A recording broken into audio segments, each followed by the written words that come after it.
everyone, welcome to our channel, The World of Finance and Accounting. Accounts एक ऐसा subject है जो कि हमारी डे टू डे लाइफ में बहुत ही इम्पोर्टेंट है।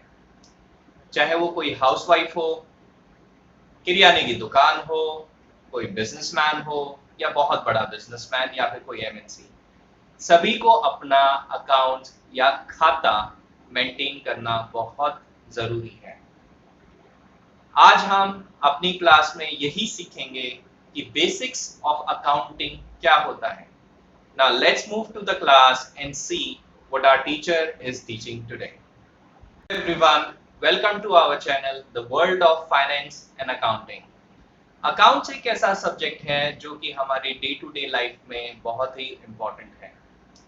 चाहे वो कोई हाउसवाइफ हो, किरियाने की दुकान हो, कोई बिजनेसमैन हो या बहुत बड़ा बिजनेसमैन या फिर कोई एमएनसी, सभी को अपना अकाउंट या खाता मेंटेन करना बहुत ज़रूरी है। आज हम अपनी क्लास में यही सीखेंगे कि बेसिक्स ऑफ अकाउंटिंग क्या होता है।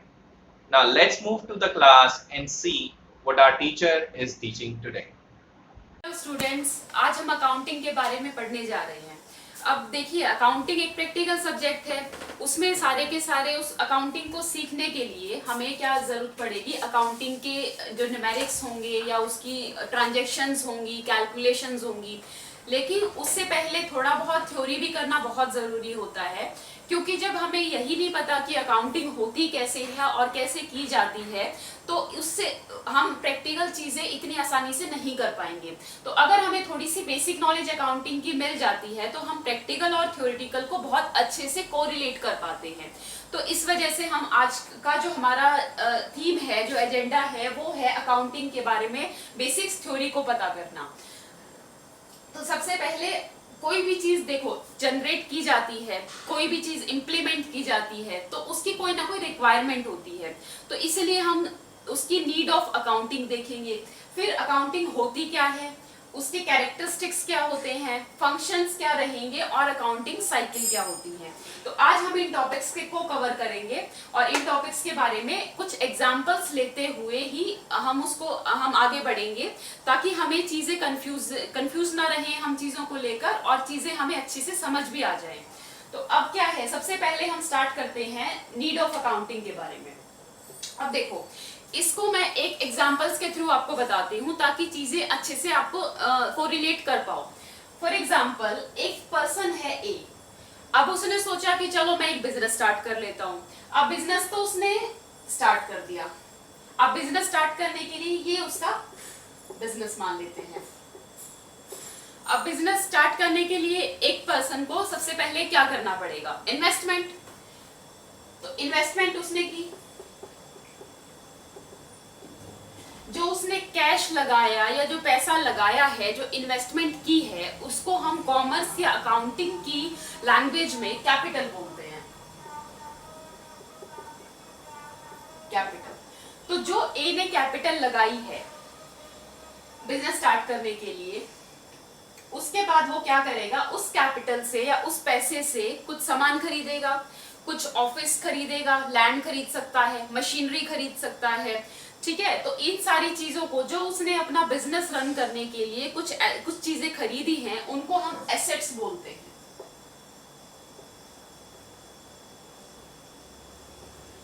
तो ये जो एसेट्स हो गई।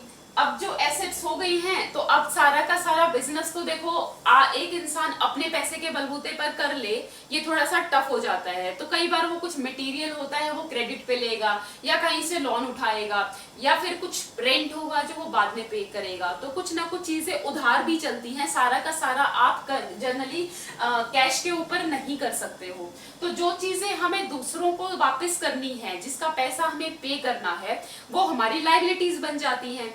इसीलिए एसेट्स हो गई और हमारी लायबिलिटीज हो गई।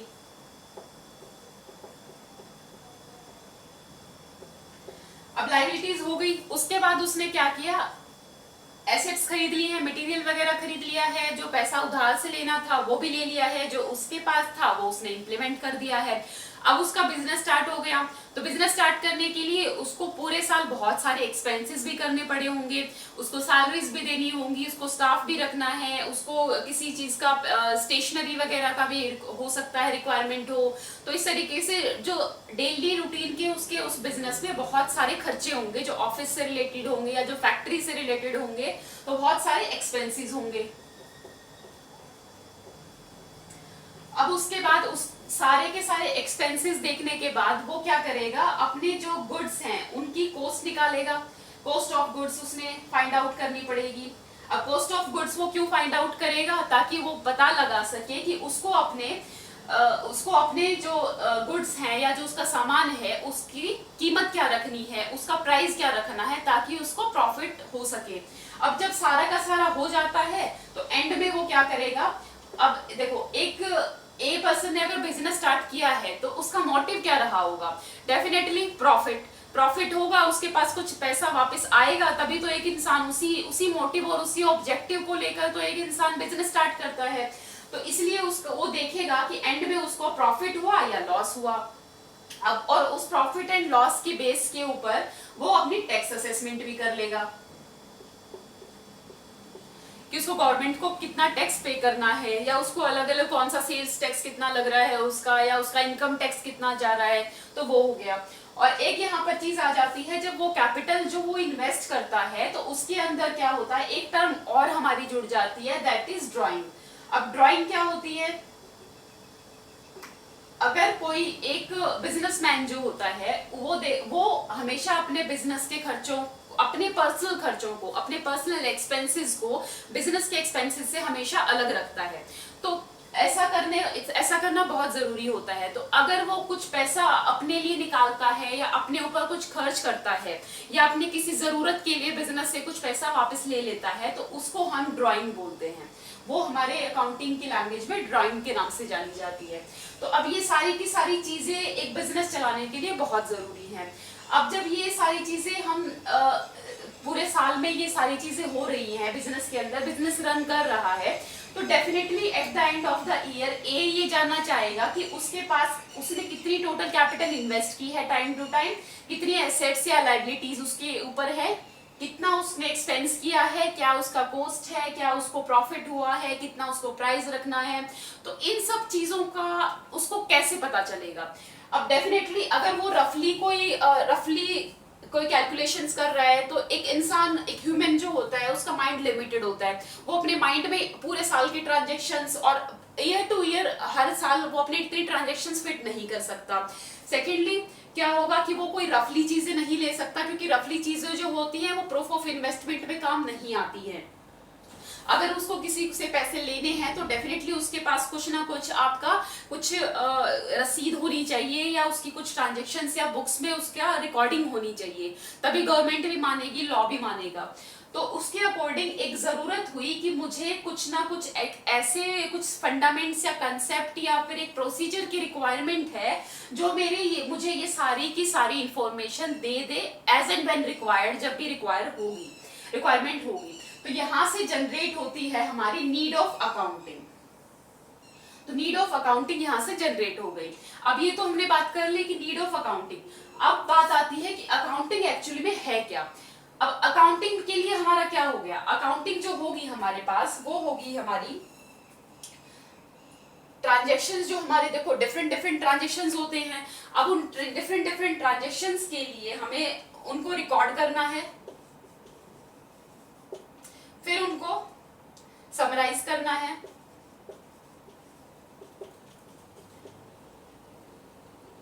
रिकॉर्ड करेंगे, समराइज करेंगे, क्लासिफाई, हमने अलग अलग रिकॉर्डिंग के बाद हमने उसको क्लासिफाई भी कर दिया डिफरेंट बुक्स में, फिर समराइज कर दिया, उसकी एक समरी बना दी।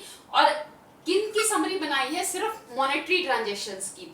अब देखो ट्रांजेक्शन्स तो हमारे जो बिजनेस है उसके अंदर बहुत सारे होते हैं। अब कुछ उनमें बहुत इंपॉर्टेंट भी होते हैं, कुछ नॉन इंपॉर्टेंट भी होते हैं, लेकिन हर ट्रांजेक्शन मॉनेटरी इंपैक्ट आपके बिजनेस के ऊपर डाले ये जरूरी नहीं होता। फॉर एग्जांपल मैं आपको एक एग्जांपल बताती हूँ कि आपका कोई सेल्स मैनेजर था, बहुत अच्छा परफॉर्म कर रहा था और आप बहुत खुश थे उसके परफॉर्मेंस से, लेकिन उसने रिजाइन कर दिया डेफिनेटली उसको कहीं ना कहीं और जॉब मिल गई होगी या जो भी रीजन XYZ रीजन रहा होगा। तो अब उसने क्या किया, रिजाइन कर दिया। तो ये आपकी कंपनी के लिए एक बिग इंसिडेंट था कि भैया जो आपका टॉप परफॉर्मर था उसने रिजाइन कर दिया।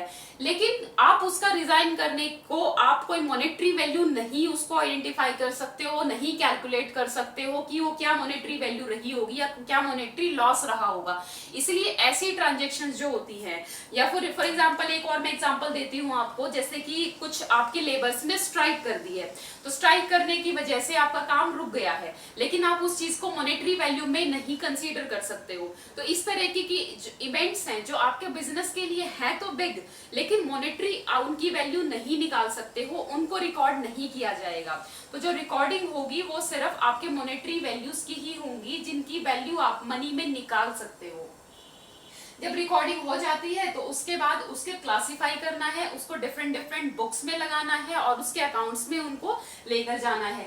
जब सारे के सारे डिफरेंट अकाउंट्स बन जाते हैं तो उनको हम समराइज करते हैं। समराइज में क्या हो गया, अब किसी भी चीज के बहुत सारे आपके पास ट्रांजेक्शन्स हैं, तो उसकी हमने एक समरी बना ली। समरी बनाने के लिए हमने क्या किया, अपना बैलेंस शीट बना लिया, प्रॉफिट एंड लॉस अकाउंट बना लिया और ट्रेडिंग अकाउंट बना लिया। उनमें क्या होगा, डिफरेंट चीजों के क्लोज आपके बैलेंस लिखे जाते हैं कि at the end of the year और at the end of the quarter आपके बैलेंसेस क्या हैं। तो वो एक समरी हो जाती है सारे की सारी, और उस समरी के बेस पे आप क्या करते हो, इंटरप्रिटेशन कर लेते हो, इंटरप्रिटेशन ऑफ द रिजल्ट्स।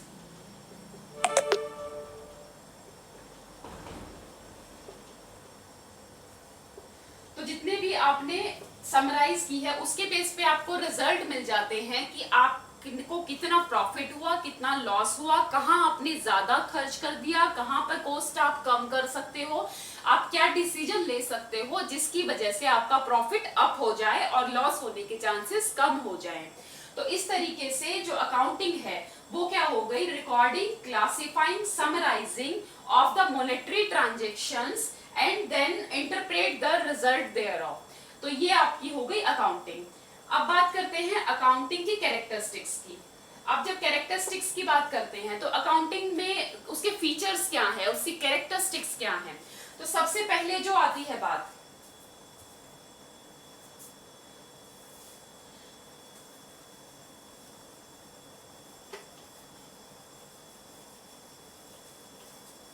सबसे पहले जो आपके फीचर्स कैरेक्टरिस्टिक्स जो आती है, कैरेक्टरिस्टिक्स में क्या होगा कि अकाउंटिंग जो है that is art as well as science.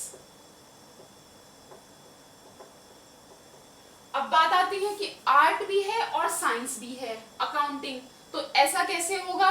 तो अब देखिए आर्ट होता क्या है, आर्ट आपका होता है कि आपके कुछ प्री डिफाइंड ऑब्जेक्टिव्स होते हैं और वो ऑब्जेक्टिव क्या होगा आपका, डेफिनेटली एक प्रॉफिट ही होगा।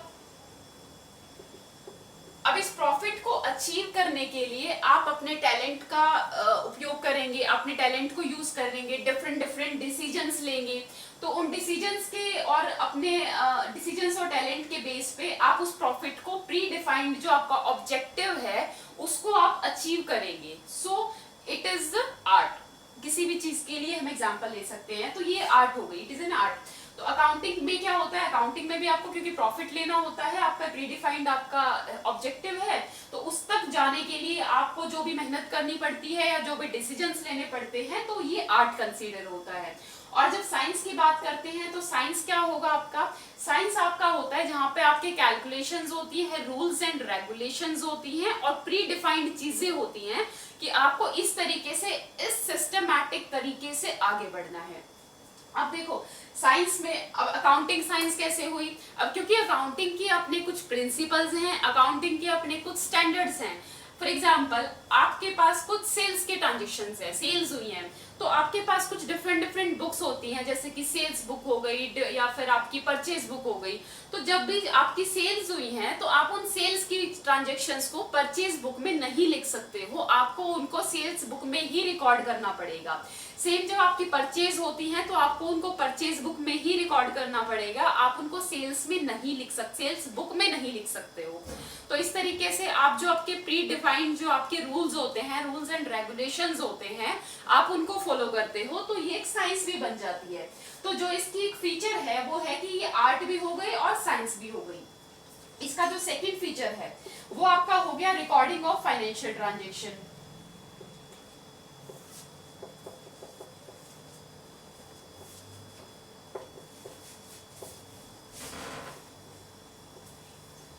अब फाइनेंशियल ट्रांजैक्शंस की रिकॉर्डिंग, जैसा कि मैंने आपको पहले अकाउंटिंग के डेफिनेशन देते हुए भी समझाया था कि जो फाइनेंशियल ट्रांजैक्शंस होती हैं हम सिर्फ उन्हीं को रिकॉर्ड करते हैं।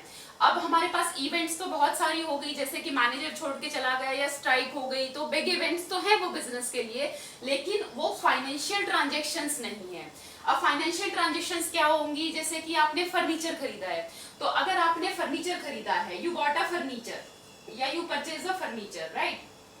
तो एक फर्नीचर जब आप खरीदते हो तो उसके लिए डेफिनेटली आपने कुछ ना कुछ अमाउंट पे किया होगा। वो amount it could be anything 10,000, 20,000, 50,000 as per the value of the furniture. तो मान लो आपने 10,000 का फर्नीचर, कुछ चेयर्स खरीदी हैं 10,000 रुपीज में आई है वो, तो अब वो जो ये हो गया आपका फाइनेंशियल ट्रांजेक्शन, जहां पर एक फाइनेंशियली आपकी एक मॉनेटरी वैल्यू जनरेट होती है। तो इसकी जो सेकंड आपकी कैरेक्टरिस्टिक्स या फीचर हो गया वो हो गया कि अकाउंटिंग जो है वो उसमें आप सिर्फ फाइनेंशियल ट्रांजैक्शन को ही रिकॉर्ड करते हो। जो नॉन फाइनेंशियल ट्रांजैक्शंस होती है, नॉन फाइनेंशियल जो इवेंट्स होते हैं या जो आपकी चीजें हो रही होती हैं, जो इवेंट्स हो रही होती हैं आपकी, उनको आप रिकॉर्ड नहीं करेंगे। थर्ड जो होगा, अब आपने ये तो रिकॉर्ड कर लिया कि आपने फर्नीचर खरीदा, लेकिन फर्नीचर के साथ ये भी एक चीज है कि फर्नीचर की वैल्यू भी रिकॉर्ड करनी है। तो हम जो करेंगे वो वैल्यू ऑफ मनी भी डालेंगे इसके अंदर, यानी कि फर्नीचर तो हमने purchase a furniture for a business, ये तो हमने रिकॉर्ड कर लिया, लेकिन फर्नीचर 10,000 रुपीज का है, तो जो ये वैल्यू है ये भी लिखनी बहुत जरूरी है। आप वन लाइनर ये नहीं लिख सकते कि वी परचेज द फर्नीचर या we purchase some raw material और समथिंग, बट हमें उसकी करेक्ट वैल्यू भी देनी पड़ती है कि कितने में हमने खरीदा है, क्या उसकी वैल्यू थी, कितना उसका पे किया गया है उसके लिए। तो ये हमारी तीन इसकी कैरेक्टरिस्टिक्स हो जाती है। अब हम पढ़ते हैं फंक्शंस की तरफ।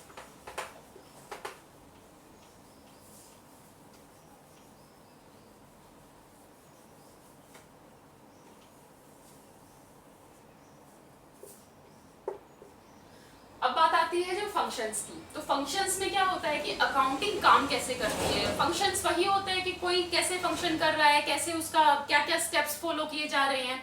तो उन स्टेप्स में क्या होगा, सबसे पहले जो फंक्शन आता है वो आता है आइडेंटिफिकेशन का।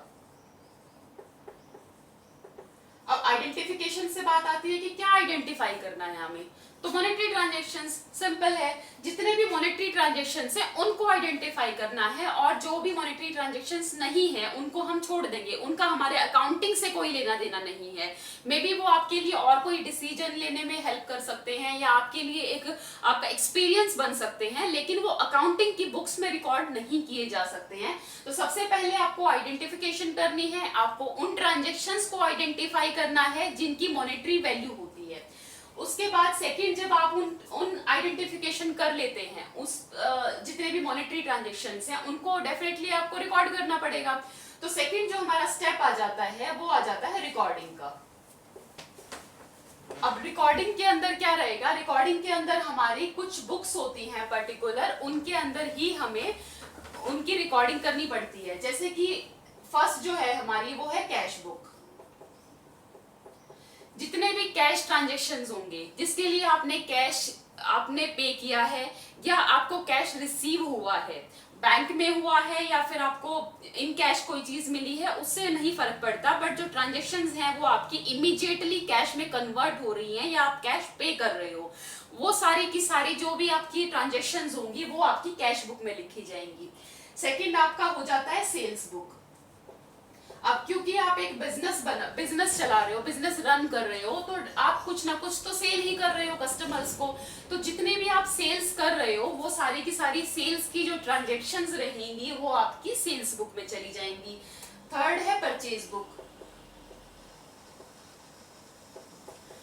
अब नाम से ही पता चल रहा है कि परचेज बुक में हम वही डालेंगे जो कि परचेज किया गया हो, क्योंकि सेल तो हमने कर लिया, अब हमने कुछ ना कुछ रॉ मटेरियल होगा हमारे पास जो हम परचेज करेंगे, या फिर हमें कुछ और भी है जो चीजें हमें परचेज करनी पड़ेंगी।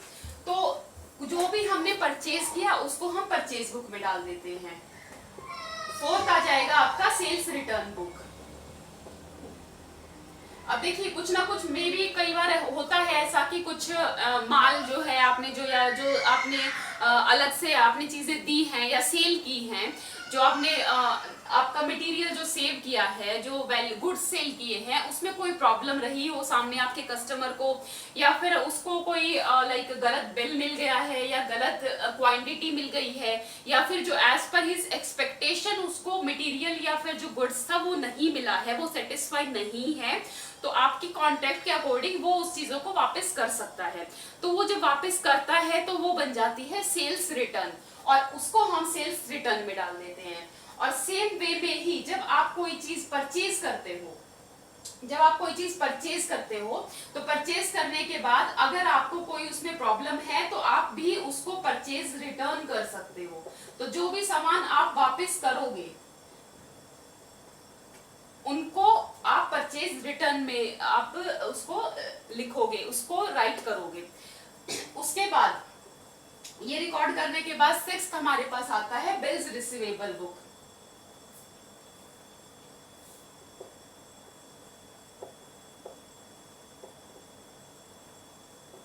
अब बिल्स रिसीवेबल बुक क्या होता है? अब देखो जब हमने पहले बताया था कि कुछ कैश में जो भी आप ट्रांजेक्शन्स करेंगे या जो भी लेन देन करेंगे, सेल परचेज करेंगे, वो तो कैश बुक में आ गया। लेकिन ये हमेशा तो जरूरी नहीं होता कि आप जैसे ही आप सामान बेच देंगे हाथ की हाथ आपका पैसा भी आपका कस्टमर पे कर देगा। तो डेफिनेटली इसमें हमारे पास क्या होता है कि आपके बिजनेस जब चलता है तो उसमें आपको कुछ पेमेंट, आपको टाइम देना पड़ता है कस्टमर को, कि आप आफ्टर 1 मंथ और आफ्टर 2 मंथ और आफ्टर 3 मंथ्स पे कर सकते हैं। तो इस तरीके के ऑफर्स आपको कस्टमर को देने पड़ते हैं। तो उसमें उस टाइम पे क्या होता है कि बिल जनरेट किया जाता है जिसके अंदर क्लियरली मेंशन होता है कि हमने इतना सामान, इतनी क्वांटिटी का सामान दिया था, और आफ्टर 2 और 3 मंथ्स एज पर आपका जो कॉन्ट्रैक्ट है उसके बाद आपको ये पैसा आपका जो कस्टमर था वो वापस करेगा। तो उसको हम बोलते हैं बिल्स रिसीवेबल बुक, यानी कि वो रिसीव होना है, वो पैसा हमें अभी मिला नहीं है, वो रिसीवेबल है, वो आगे आने वाले टाइम में हमें मिलेगा। तो उसका जो हमने बिल बना के दिया है, वो बिल्स रिसीवेबल जो बना के दिए हैं, वो जो ट्रांजेक्शन्स हो गए, जो क्रेडिट पे जो ट्रांजेक्शन्स हुए हैं, कैश पे नहीं हुए, उनको हम बिल्स रिसीवेबल बुक में रिकॉर्ड करेंगे, और ऐसे ही एक बन जाएगी बिल्स पेएबल बुक। यानी कि जो आपने सामान खरीदा था क्रेडिट के ऊपर, उसका आपने एक बिल्स पेएबल बना दिया जाता है। आपका जो जिससे आपने सामान खरीदा था, जो आपका क्रेडिटर था, उसने क्या किया, आपको एक bills payable book, bills payable बना के दे दिया है। अकॉर्डिंग टू दैट बिल आपको आफ्टर फ्यू डेज और आफ्टर फ्यू मंथ्स आपको वो पैसा पे करना है। तो जो इस तरीके के जो ट्रांजेक्शन्स हैं वो आपकी बिल्स पेएबल बुक में आ जाएगी। उसके बाद एक लास्ट हमारे पास बच जाती है जर्नल प्रॉपर। अब जर्नल प्रॉपर क्या होती है? कोई भी ऐसा ट्रांजैक्शन जो बच जाता है जो कि इन 7 कैटेगरीज में फॉलो नहीं करता, इनके अंदर फॉलो नहीं करता, ऐसा कोई भी ट्रांजैक्शन अगर आपके सामने आता है तो उसको हम जर्नल प्रॉपर में उसमें रिकॉर्ड कर देते हैं। कई बार होता है ना कि हम लोग कुछ साइड पे अपने रख लेते हैं एक अलग से बास्केट काइंड ऑफ या बकेट काइंड ऑफ की, जो भी सामान हमारे लिए एक्स्ट्रा है जिसे हम क्लासिफाई नहीं कर सकते उसको हम यहाँ पर रख देंगे एक्स्ट्रा सामान। तो इस तरीके से जो एक्स्ट्रा एंट्रीज बच जाती हैं उसकी बकेट यही होती है हमारे पास जर्नल प्रॉपर जो बुक होती है। इस जर्नल प्रॉपर के अंदर वो सारी एंट्रीज रिकॉर्ड कर दी जाती हैं जो कि इनमें फॉलो नहीं करती हैं। तो अदरवाइज तो मोस्टली जो आपके ट्रांजेक्शन है वो यहीं पर रिलेट कर जाते हैं, बट कुछ ट्रांजेक्शन जो अगर कुछ रह जाता है तो वो जर्नल प्रॉपर में आ जाता है। तो इसके बारे में भी हम आगे अपनी फॉलोइंग क्लासेस में जब डिटेल में बनाएंगे, जब ये बुक्स और कैसे कैसे ट्रांजेक्शन्स को पोस्ट करना है, तब हम इसको एलोबरेट करेंगे कि हर तरीके की किस तरीके के एग्जाम्पल्स भी लेंगे कि किस तरीके से आप प्रैक्टिकली इन बुक्स को बनाते हैं और अपने ट्रांजेक्शन्स को इनके अंदर पोस्ट करते हैं। तो अब हम पढ़ रहे थे अकाउंटिंग के फंक्शंस। तो एक तो हो गया आइडेंटिफिकेशन का, हो गया हमने मॉनेटरी टर्म्स को आइडेंटिफाई कर लिया। सेकंड हमने रिकॉर्ड कर लिया, फिर उसको एज पर द बुक्स जो दी गई हैं। थर्ड जो हमारे पास आ जाता है, थर्ड में हमारे पास क्या रहेगा कि इसको हम लोगों ने रिकॉर्ड करके क्लासिफाई कर देना है। क्लासिफाई में क्या होगा, आपका लेजर आ जाएगा। क्लासिफाइंग में आप क्या करेंगे, इसके अंदर अपना लेजर बना लेंगे। लेजर में हम क्या करते हैं, लेजर जब हमारा बनता है इसके अंदर, तो लेजर होता क्या है, लेजर एक बुक होती है आपके पास, जो एक बोलते हैं ना बही खाता, वो बही खाता ही लेजर होता है, जिसके अंदर अलग अलग अकाउंट्स हम खोलते हैं। जितने भी हमारे पास हमारे कस्टमर्स होते हैं, XYZ ABC लिमिटेड या फिर राम श्याम जो भी होगा, सबके अलग अलग अकाउंट खोले जाएंगे और उनके साथ जितने भी ट्रांजेक्शन्स किए जाएंगे वो उनके अकाउंट में पोस्ट कर दिए जाएंगे। तो ये हमारा काम होता है लेजर बनाने का। तो लेजर का है तो वो आ गया क्लासिफाइंग के अंदर। तो हमने आइडेंटिफाई कर लिया मॉनेटरी ट्रांजैक्शंस को, उनको रिकॉर्ड कर दिया डिफरेंट बुक्स में, और फिर उनके अकाउंट अलग अलग खोल दिए कि हमने किसका क्या अकाउंट है, कौन सा सेल्स अकाउंट है या हमारे कस्टमर्स का क्या अकाउंट है। तो हमने अलग अलग इस तरीके से अकाउंट्स खोल दिए। अब जो नेक्स्ट स्टेप हमारा आ जाता है वो हमारा आ जाएगा समराइजिंग का। अब समराइजिंग में क्या होगा, समराइजिंग क्या होता है, समराइजिंग नाम से ही पता चल रहा है कि समरी बनाना। अब समरी में क्या होता है कि हम डे टू डे जितनी भी ट्रांजैक्शंस हैं उनको तो नहीं लिखेंगे, उस समरी क्या होता है, एक बैलेंस, टोटल बैलेंस बता दिया जाता है। और ये समराइजिंग जो होती है वो आपकी एंड ऑफ द क्वार्टर या एंड ऑफ द ईयर, जैसे भी आपके कंपनी के या आपके बिजनेस की रिक्वायरमेंट होती है तभी तैयार की जाती है। और उस टाइम पे जो समराइजिंग होती है उसमें क्या होगा, आपका ट्रायल बैलेंस बना दिया जाएगा। ट्रायल बैलेंस के अंदर जितने भी लेजर के अंदर आपने अकाउंट खोले हुए थे, जितने ओपन किए थे, उन सब का जो क्लोजिंग बैलेंस था उसको पोस्ट कर दिया जाता है। या फिर उसके बाद ट्रायल बैलेंस बनाने के बाद हमारा एक trading and profit and loss account बन जाता है। Trading and profit and loss account बोला जाता है इसको। इससे हमें पता चलता है कि हमें कितना प्रॉफिट हुआ। इस ट्रायल बैलेंस से जो हमारे बैलेंसेस निकल के आते हैं उसको हम अकॉर्डिंगली यहाँ पर क्लासिफाई कर देते हैं और अपने प्रॉफिट या लॉस को आइडेंटिफाई कर लेते हैं। इसके बाद जो थर्ड आता है वो आता है बैलेंस शीट। बैलेंस शीट के अंदर आप अपना कंप्लीटली बैलेंसेस दिखाते हो कि क्या आपने कैपिटल इन्वेस्ट करी है, क्या प्रॉफिट हुआ है, कितनी एसेट्स या लायबिलिटीज हैं आपकी। उस तरीके से इन तीन चीजों को दिखाकर कि आपकी कैपिटल कितनी है, आपकी लायबिलिटीज कितनी है और आपकी एसेट्स कितनी है, इन तीनों चीजों की समरी जो होती है वो आपकी बैलेंस शीट होती है। और उस बैलेंस शीट के अकॉर्डिंगली ही आप अपनी फाइनेंशियल पोजीशन जो है, जो बिजनेस की एक फाइनेंशियल पोजीशन है, वो आप आइडेंटिफाई कर सकते हो। तो उससे आप क्लियरली देख सकते हो कि आपने कितना इन्वेस्ट किया था और उससे की वजह से आपको प्रॉफिट कितना हुआ है या क्या लॉस हुआ है। और जब हमने ये समरी बना ली है तो समरी बनाने के बाद हम क्या करेंगे, इंटरप्रिटेशन करेंगे। इंटरप्रिटेशन करेंगे रिजल्ट्स का। हमने रिजल्ट निकाल लिए हमारे कि क्या प्रॉफिट हो गया, क्योंकि यहाँ पर तो हमने समरी तैयार की है। इस समरी से अब इंटरप्रिटेशन भी करना है, रिजल्ट्स भी निकालने हैं कि क्या रिजल्ट रहे, प्रॉफिट आया, लॉस आया। अब क्योंकि उन्हीं रिजल्ट के बेस पे ही आगे डिसीजन लिए जाएंगे, उसी के बेस पे आपको पता चलेगा कि आपके बिजनेस की फाइनेंशियल पोजीशन क्या है। तो इंटरप्रिटेशन ऑफ रिजल्ट यहाँ पर आ जाता है। फिर जो आपका लास्ट आ जाता है वो आ जाता है कम्युनिकेटिंग। अब क्या हो गया, आपके पास सारी की सारी जब चीजें तैयार हो जाती हैं तो उसके बाद आप उस जो आपके पास समरी आ गई है या जो आपने अकाउंटिंग कर ली है उस चीज को आप कम्युनिकेट करते हो। आप कम्युनिकेट किसको करोगे, कम्युनिकेट करोगे आप बिजनेस के ऑनर को। बिजनेस के ऑनर को हमने बताया कि आपने ये कैपिटल लगाई थी और इस अकाउंटिंग के अकॉर्डिंगली आपको इतना प्रॉफिट या लॉस हुआ है। आज के टाइम पे आपके बिजनेस में ये एसेट्स हैं या फिर ये लायबिलिटीज हैं जो आपको पे करनी है। या फिर हो सकता है कि आपके कम्युनिकेट करोगे अपने डिफरेंट मैनेजर्स को, वो डिसीजन लेंगे कि कितनी कॉस्ट हमने रखी थी, कैसे हम उस कॉस्ट को कम कर सकते हैं, कैसे अपने प्रॉफिट को बढ़ा सकते हैं। तो या फिर एम्प्लॉयज को उसमें इंटरेस्ट हो सकता है ये देखने के लिए कि हमारे जो बिजनेस जहाँ पर हम काम कर रहे हैं, जिस ऑर्गेनाइजेशन के अंदर हम काम कर रहे हैं, उसकी फाइनेंशियल पोजीशन आज के टाइम पे क्या चल रही है। तो इसके अकॉर्डिंगली वो क्या होगा, हम कम्युनिकेट करेंगे डिफरेंट डिफरेंट पीपल को। वो चीज हम लोग जितनी भी हमारे पास अकाउंटिंग निकल के आई है, हम उसका समराइज जो रिजल्ट है उसको हम कम्युनिकेट कर देते हैं। तो देखिए, हमने फंक्शंस तो देख लिए अकाउंटिंग के होते क्या हैं। अब बात आती है अकाउंटिंग साइकिल की। अब अकाउंटिंग साइकिल क्या होती है? साइकिल, जैसे कि साइकिल का पहिया घूमता है, उसी तरीके से अकाउंटिंग भी जो होती है वो completely year two year same procedure चलता रहता है। जैसे कि हमने 1 जनवरी को देख लिया कि हमारे क्या ट्रांजेक्शन्स थे, क्या ओपनिंग बैलेंसेस थे। फिर हमने पूरे साल अपना बिजनेस रन किया और एंड में हमने देखा कि हमारे पास क्लोजिंग बैलेंसेस क्या हैं, क्या उसका लास्ट में हमारे पास बैलेंस बचा हुआ है। नेक्स्ट जब दोबारा से नया साल आएगा, फिर से हम ओपनिंग बैलेंसेस स्टार्ट करेंगे और सेम प्रोसीजर फॉलो किया जाएगा।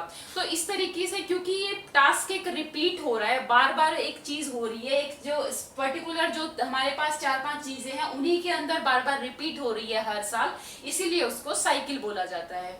तो अकाउंटिंग साइकिल क्या होता है? अब अकाउंटिंग साइकिल जो है, ये हो गई हमारी अकाउंटिंग साइकिल। अब इस अकाउंटिंग साइकिल के अंदर हमारे जो सबसे पहले जो चीज आएगी वो आएगी ट्रांजैक्शंस। अब कोई भी बिजनेस है वो बिना ट्रांजैक्शंस के तो रन नहीं कर सकता, तो डेफिनेटली उसमें बहुत सारे ट्रांजैक्शंस होंगे, सेल्स होंगी, परचेज होंगी, सामान खरीदा जाएगा, एसेट्स आपकी खरीदी जाएंगी, कुछ पे किया जाएगा। तो ट्रांजैक्शंस, नंबर ऑफ ट्रांजैक्शंस होंगे जो आपके सारे साल बिजनेस के अंदर होते रहेंगे। तो फर्स्ट जो हमारे पास आ गया वो आ गया ट्रांजैक्शंस। ट्रांजैक्शंस के बाद जो सेकंड हमारी जो चीज आती है उसका आता है जर्नल। जर्नल जो बुक्स होती हैं हमारी, जर्नल के अंदर हम क्या करेंगे, रिकॉर्ड करेंगे। जो हमारा सेकंड जो हमारा डेफिनेशन में आता था कि हमारे पास जो आइडेंटिफाई करते थे हम ट्रांजैक्शंस को, सेकेंडली हम उस चीज को रिकॉर्ड करते थे। रिकॉर्ड किस में करेंगे? जर्नल में, डिफरेंट डिफरेंट बुक्स में। तो ये हमारा सेकंड आ गया इसका जर्नल। थर्ड जो हमारा था स्टेप वो था क्लासीफाइंग का, और क्लासीफाइंग किस में होती है? लेजर के अंदर। तो जो हमारा थर्ड स्टेप आ गया जो अकाउंटिंग साइकिल का, वो आ गया लेजर। लेजर के अंदर हमने डिफरेंट डिफरेंट अकाउंट्स बना लिए। जितने भी हमने यहाँ पे बुक्स में, जर्नल बुक्स में जो रिकॉर्ड किया था उसके अकाउंट हमने ट्रांसफर कर दिए हैं लेजर के अंदर। और जब लेजर्स के अंदर उन अकाउंट्स का जो एक बैलेंस निकल के आता है, उस बैलेंस को हम लोगों ने ट्रांसफर किया अपना ट्रायल बैलेंस के अंदर।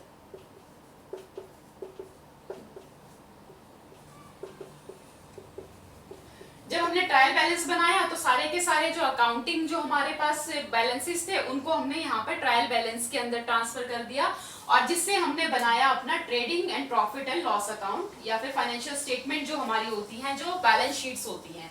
तो यहाँ पर हमारा आ गया trading and profit and loss account और बैलेंस शीट।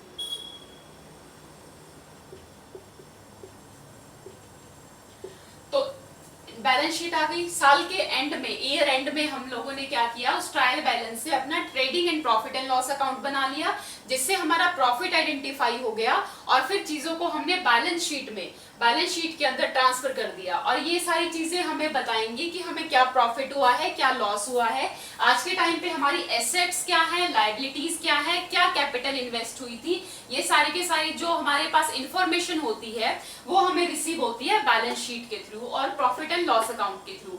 तो जब हमारा ईयर एंड होता है तो ईयर एंड में ये फाइनेंशियल जो आपकी स्टेटमेंट्स है ये बनाई जाती हैं।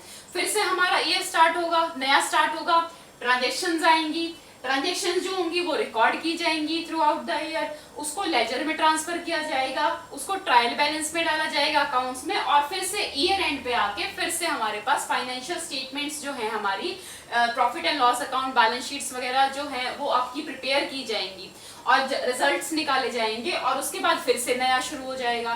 तो इस तरीके से जो ये साइकिल है ये घूमती रहती है, लेकिन इसमें कोई चेंज नहीं होता। ईयर टू ईयर जब तक आपका बिजनेस चलता है, जितने भी लॉन्ग टाइम के लिए आपका बिजनेस चलेगा, जो आपकी ये साइकिल है ये इसी तरीके से घूमती रहेगी। ये जो एक स्टेप्स हैं ये इसी तरीके से फॉलो किए जाएंगे। तो इसे हम बोलते हैं अकाउंटिंग साइकिल। तो जो आज की क्लास थी, आज की क्लास का एक क्विक रिकैप ले लेते हैं कि हमने क्या पढ़ा। तो सबसे पहले हमने पढ़ा था कि नीड ऑफ अकाउंटिंग क्या है। नीड ऑफ अकाउंटिंग हमें क्यों हुई, क्योंकि एक बिजनेसमैन ने जब बिजनेस स्टार्ट किया था तो उसने देखा था कि उसने कितनी कैपिटल को इन्वेस्ट किया, कितना उसने अपना एसेट्स खरीदी है, कितनी लायबिलिटीज हैं जो उसको पे करनी है, कितना उसको प्रॉफिट हुआ है, क्या उसकी सेल्स या परचेज रही होंगी, या क्या उसने एक्सपेंसेस लगाए। तो eight the end of the year, क्योंकि उसको बिजनेस करते हुए इन सभी चीजों का पता होना चाहिए, इस वजह से एक नीड, अकाउंटिंग की जो रिक्वायरमेंट है, जो नीड है वो जनरेट हुई, उस वजह से ही अकाउंटिंग का जनरेशन हुआ। अकाउंटिंग, फिर बात आती है कि अकाउंटिंग का जनरेशन, कुछ एक चीज की रिक्वायरमेंट पड़ी थी, वो थी अकाउंटिंग। अब अकाउंटिंग थी क्या?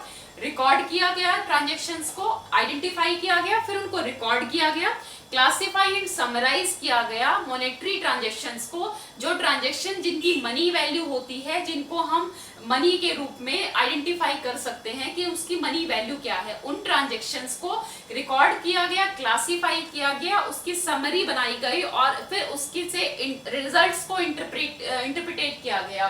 तो ये हो गई अकाउंटिंग।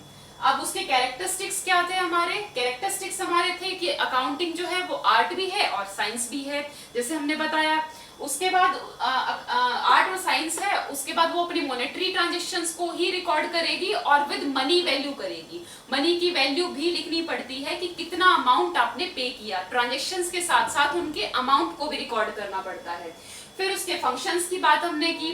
फंक्शंस में क्या आ गया? कंप्लीटली जो उसका प्रोसीजर चलता है अकाउंटिंग का कि क्या क्या फंक्शन है, उसमें आइडेंटिफिकेशंस आ गया मॉनेटरी ट्रांजैक्शंस का, फिर उसको रिकॉर्ड किया गया था, फिर क्लासिफाई किया गया था जर्नल के, अपनी लेजर के अंदर। उसके बाद उसको समराइज किया गया था, जिसके अंदर आपने profit and loss account and balance sheet बनाई थी। उसके बाद आपने उससे रिजल्ट्स निकाले थे, रिजल्ट्स इंटरप्रिटेट किए थे और फिर उसको कम्युनिकेट कर दिया था डिफरेंट पार्टीज को, जिनको उन फाइनेंशियल स्टेटमेंट्स की रिक्वायरमेंट थी।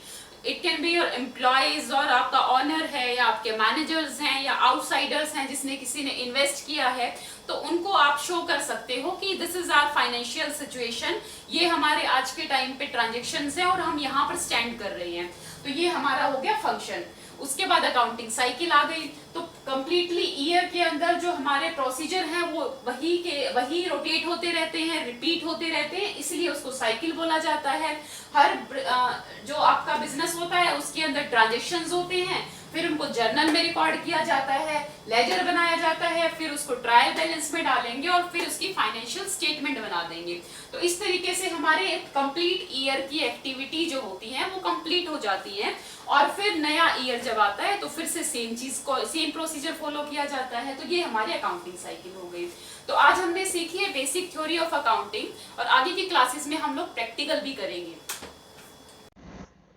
If you like the video, then click on the like option, subscribe it, share it, and click on the bell icon to get the latest updates on the accounting videos. For any specific topic you want us to cover, then kindly mention it in the comment box. तब तक के लिए जय हिंद, जय भारत।